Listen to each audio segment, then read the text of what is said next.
ಎಲ್ಲ ನನ್ನ ಪ್ರೀತಿಯ ವೀಕ್ಷಕರಿಗೆ ನಿಮ್ಮ ರಘುರಾಮ್ ಮಾಡುವ ಆತ್ಮೀಯ ನಮಸ್ಕಾರಗಳು. ಮತ್ತು ನಿಮ್ಮ ರಘುರಾಮ್ ಬಂದಾಯಿತು. ಇವತ್ತು ನನ್ನ ಸಿನಿಮಾ ಸರಸ್ವತಿಯ 100ನೇ ಕಂತು, 100th ಎಪಿಸೋಡು. ಸೊ ನನಗೊಂದು ಸ್ಪೆಷಲ್ಲು, ಯಾಕೆಂದರೆ ಸಿನಿಮಾ ತೆರೆಯ ಹಿಂದಿರುವ ವಿಚಾರಗಳನ್ನ, ಸತ್ಯಗಳನ್ನ ನಿಮ್ಮ ಮುಂದೆ ನಾನು ಇಡ್ತಾ ಇರೋ 100ನೇ ಹೆಜ್ಜೆ. ಮುಂದಿನ ನನ್ನ ಈ ಹೆಜ್ಜೆಗಳಿಗೂ ನಿಮ್ಮ ಪ್ರೀತಿ ಪ್ರೋತ್ಸಾಹ ಇರಲಿ.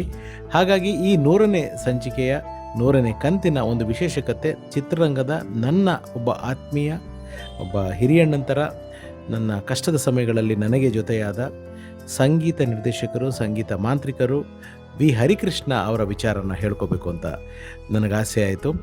ಹರಿ ಸರು, ನಾನು ನಮ್ಮ ರವಿ ಸರ್ ಅವರ ಕಾಂಪೌಂಡ್ನಿಂದ, ನಮ್ಮ ಈಶ್ವರಿ ಸಂಸ್ಥೆಯಿಂದ ನಾವು ಸ್ನೇಹಿತರು. ಅವಾಗಿಂದನೂ ನನಗೊಂದು ಒಳ್ಳೆಯದನ್ನು ಬಯಸ್ಕೊಂಡು ನನ್ನ ಸಿನಿಮಾಗಳಿಗೆ ಅತ್ಯದ್ಭುತವಾದ ಹಾಡುಗಳನ್ನ ಕೊಟ್ಕೊಂಡು ಬಂದಿರೋ ಒಬ್ಬ ಶ್ರೇಷ್ಠವಾದ ಸಂಗೀತ ನಿರ್ದೇಶಕ. ಅವರು ಮೊಟ್ಟ ಮೊದಲನೇದಾಗಿ ಸಂಗೀತ ನಿರ್ದೇಶನ ಮಾಡಿದ್ದು ಸಾಕಷ್ಟು ಜನಕ್ಕೆ ಅದು ಗೊತ್ತಿದೆಯೋ ಇಲ್ವೋ ನನಗೆ ಗೊತ್ತಿಲ್ಲ, ಬಟ್ ಎಲ್ರಿಗೂ ಜೊತೆ ಜೊತೆಯಲ್ಲಿ ಅಂತ ಇದೆ. ಆದರೆ ಅವರು ಸಂಗೀತ ನಿರ್ದೇಶನ ಮಾಡಿದ ಮೊದಲ ಚಿತ್ರ ಮ್ಯಾಜಿಕ್ ಅಜ್ಜಿ ಅಂತ, ದಿನೇಶ್ ಬಾಬು ಅವರು ಡೈರೆಕ್ಟ್ರು. ಅದರಲ್ಲಿ ಹರಿ ಸರ್ ಅವ್ರ ಮಗನ ಹೆಸರು ಹಾಕ್ಕೊಂಡು, ಆದಿ ಅಂತ ಅವ್ರ ಮಗ, ಆದಿ ಅನ್ನೋ ಹೆಸರಿನಲ್ಲಿ ಅವರು ಮ್ಯೂಸಿಕ್ ಡೈರೆಕ್ಷನ್ ಮಾಡಿದರು. ಅದಾದಮೇಲೆ ನಮ್ಮ ತೂಗುದೀಪ ಸಂಸ್ಥೆಯ ಜೊತೆಯಲ್ಲಿ ಚಿತ್ರ ಮಾಡಬೇಕು ಅಂತ ಡಿಸೈಡ್ ಆಯಿತು. ನಮ್ಮ ದಿನಕರ್ ಸರ್ ಅವರು ಆ ಚಿತ್ರದ ಡೈರೆಕ್ಟ್ರು ಅನ್ನೋದು ಗೊತ್ತಾಯಿತು. ಲವ್ಲಿ ಸ್ಟಾರ್ ಪ್ರೇಮ್ ಅವರು, ರಮ್ಯಾ ಮೇಡಮ್ ಅವರು ಆ ಸಿನಿಮಾದ ಹೀರೋಯಿನ್ ಅಂತಾಯಿತು. ಆ ಸಂದರ್ಭದಲ್ಲಿ ನಿರ್ಮಾಪಕ ಅಣಜಿ ನಾಗರಾಜ್ ಅವರು, ಅವ್ರ ಮೂಲಕ ಹರಿ ಸಾರು ದಿನಕರ್ ಅವ್ರಿಗೆ ಪರಿಚಯ ಆಗಿ ಈ ಚಿತ್ರಕ್ಕೆ ಬೇರೆ ಇನ್ನೊಬ್ಬರು ಸಂಗೀತ ನಿರ್ದೇಶಕರು ಫಿಕ್ಸ್ ಆಗೋ ಹಂತದಲ್ಲಿತ್ತು. ಆಗ ಅಣಜಿಯವರ ಪ್ರಯತ್ನದಿಂದ ಹರಿ ಸಾರು ನಮ್ಮ ತೂಗುದೀಪ ಸಂಸ್ಥೆಯ ಕಾಂಪೌಂಡಿಗೆ ಬಂದು ಜೊತೆಯಲ್ಲಿ ಚಿತ್ರದ ಸಂಗೀತ ನಿರ್ದೇಶಕರಾದರು. ಅದು ಸೂಪರ್ ಡೂಪರ್ ಹಿಟ್ ಹಾಡುಗಳು ನಿಮ್ಗೆ ಗೊತ್ತಿದೆ. ಜೊತೆಯಲ್ಲಿ ಚಿತ್ರದ್ದು ಆ ಹಾಡು ಒಂದು ರೆಕಾರ್ಡ್ ಆಗಬೇಕಾದ್ರೆ ನಾನೇ ಹರಿ ಸರ್ ಜೊತೆಗಿದ್ದೆ. ನಮ್ಮ ಅಶ್ವಿನಿ ಸ್ಟುಡಿಯೋದಲ್ಲಿ ರೆಕಾರ್ಡಿಂಗ್ ನಡೀತಾ ಇತ್ತು. ಅದು ಚಿತ್ರದ ಒಂದು ಸೂಪರ್ ಹಿಟ್ ಹಾಡು, ಪ್ರೇಮ್ ಸಾರು ರಮ್ಯಾ ಮೇಡಮ್ ಅವ್ರ ಮೇಲೆ ಪಿಕ್ಚರೈಸ್ ಆಗಿರೋ ಹಾಡು.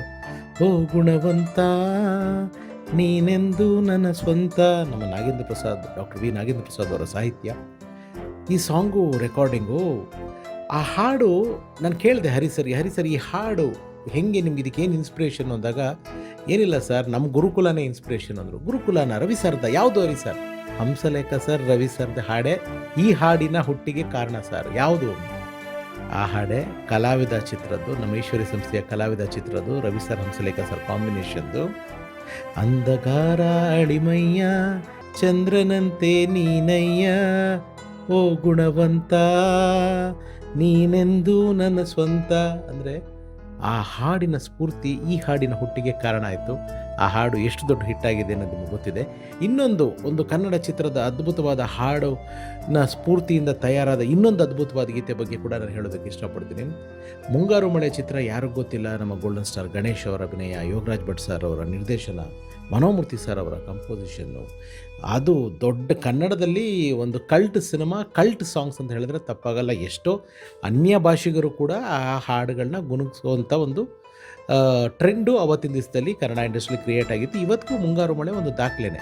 ಆ ಚಿತ್ರದ ಸೇಮ್ ಟೀಮ್ ಒಂದು ಸಿನಿಮಾ ಅನೌನ್ಸ್ ಆಗುತ್ತೆ, ಗಾಳಿಪಟ ಅಂತ.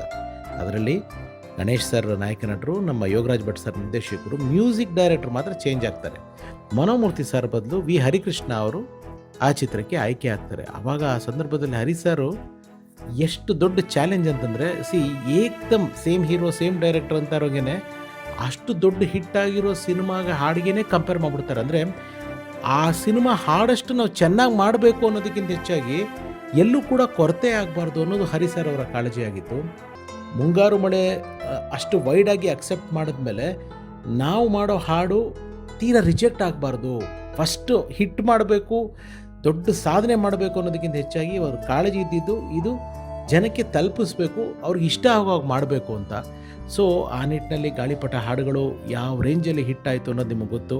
ಎಲ್ಲೂ ಕೂಡ ಮುಂಗಾರು ಮಳೆ ಅದೇ ಡೈರೆಕ್ಟ್ರು ಅದೇ ಹೀರೋ ಇದ್ದರೂ ಕಂಪ್ಯಾರಿಸನ್ನಿಂದ ಮ್ಯೂಸಿಕ್ನ ಹರಿ ಸರ್ ಅವ್ರ ಸ್ಟ್ರೆಂತಿಂದ ಒಂದು ಬೇರೆನೇ ಥರ ಡ್ರೈವ್ ಮಾಡ್ಕೊಂಡು ಹೋದರು. ಈ ಸಿನಿಮಾದ ಒಂದು ಸೂಪರ್ ಹಿಟ್ ಗೀತೆ ಮಿಂಚಾಗಿ ನೀನು ಬರಲು, ಆ ಹಾಡು ಯಾರಿಗೆ ತಾನೇ ಆ ಹಾಡು ಮರೆಯೋಕ್ಕೆ ಸಾಧ್ಯ? ಅಷ್ಟು ಅದ್ಭುತವಾದ ಪಿಕ್ಚರೈಸೇಷನ್ನು, ಹಾಡು, ಸಿಂಗಿಂಗು, ಕಂಪೋಸಿಂಗು ಎಲ್ಲ ನಮ್ಮ ಜಯಂತ್ ಕಾಯ್ಕಿಣಿಯವರು ಅದ್ಭುತವಾದ ಸಾಹಿತ್ಯನ ಬರೆದಂಥ ಗೀತೆ ಅದು.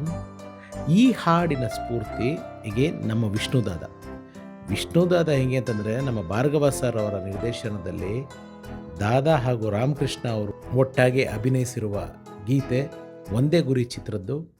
ಈ ಭಾವಗೀತೆ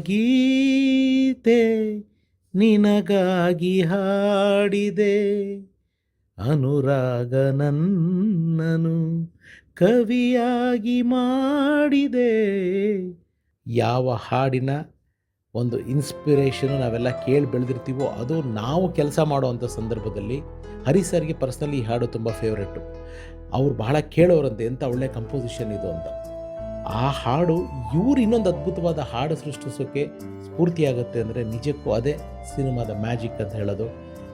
ಒಂದು ಹುಟ್ಟು ಅಷ್ಟೇ, ಆ ಹುಟ್ಟು ಬೇರೆ ಬೇರೆ ಥರದಲ್ಲಿ ಬೇರೆ ಬೇರೆ ರೂಪದಲ್ಲಿ ಎಲ್ಲೋ ಹುಟ್ಟುತ್ತಾನೇ ಇರುತ್ತವೆ, ಬೇರೆ ಆಕಾರಗಳಲ್ಲಿ, ಬೇರೆ ರೂಪದಲ್ಲಿ, ಬೇರೆ ಸ್ವರಗಳಲ್ಲಿ, ಬೇರೆ ಪಾತ್ರಗಳಲ್ಲಿ, ಬೇರೆ ರಾಗಗಳಲ್ಲಿ.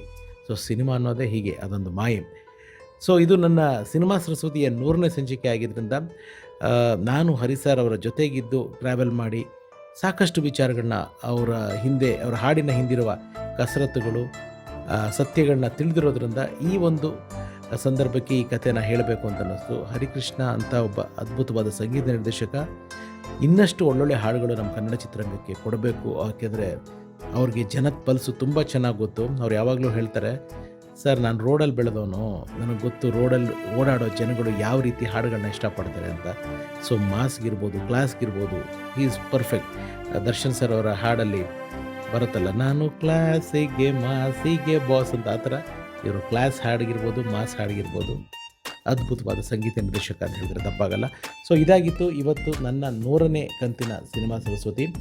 ಈ ಕತೆ ನಿಮಗೆ ಖುಷಿ ಕೊಟ್ಟಿದ್ರೆ ನನ್ನ ಶ್ರಮ ಸಾರ್ಥಕ ಅಂತ ತಿಳಿಸ್ತಾ, ಇನ್ನಷ್ಟು ನಾನು ಈ ರೀತಿ ಹೆಜ್ಜೆಗಳನ್ನ ಇಡೋಕ್ಕೆ ನಿಮ್ಮ ಪ್ರೀತಿ, ಪ್ರೇಮ, ಆಶೀರ್ವಾದ, ಸಹಕಾರ, ಬೆಂಬಲ ಎಲ್ಲ ನಾನು ಮನಸ್ಫೂರ್ತಿಯಾಗಿ ನಿಮ್ಮ ಹತ್ರ ಕೇಳ್ಕೊತಾ ಇದ್ದೀನಿ.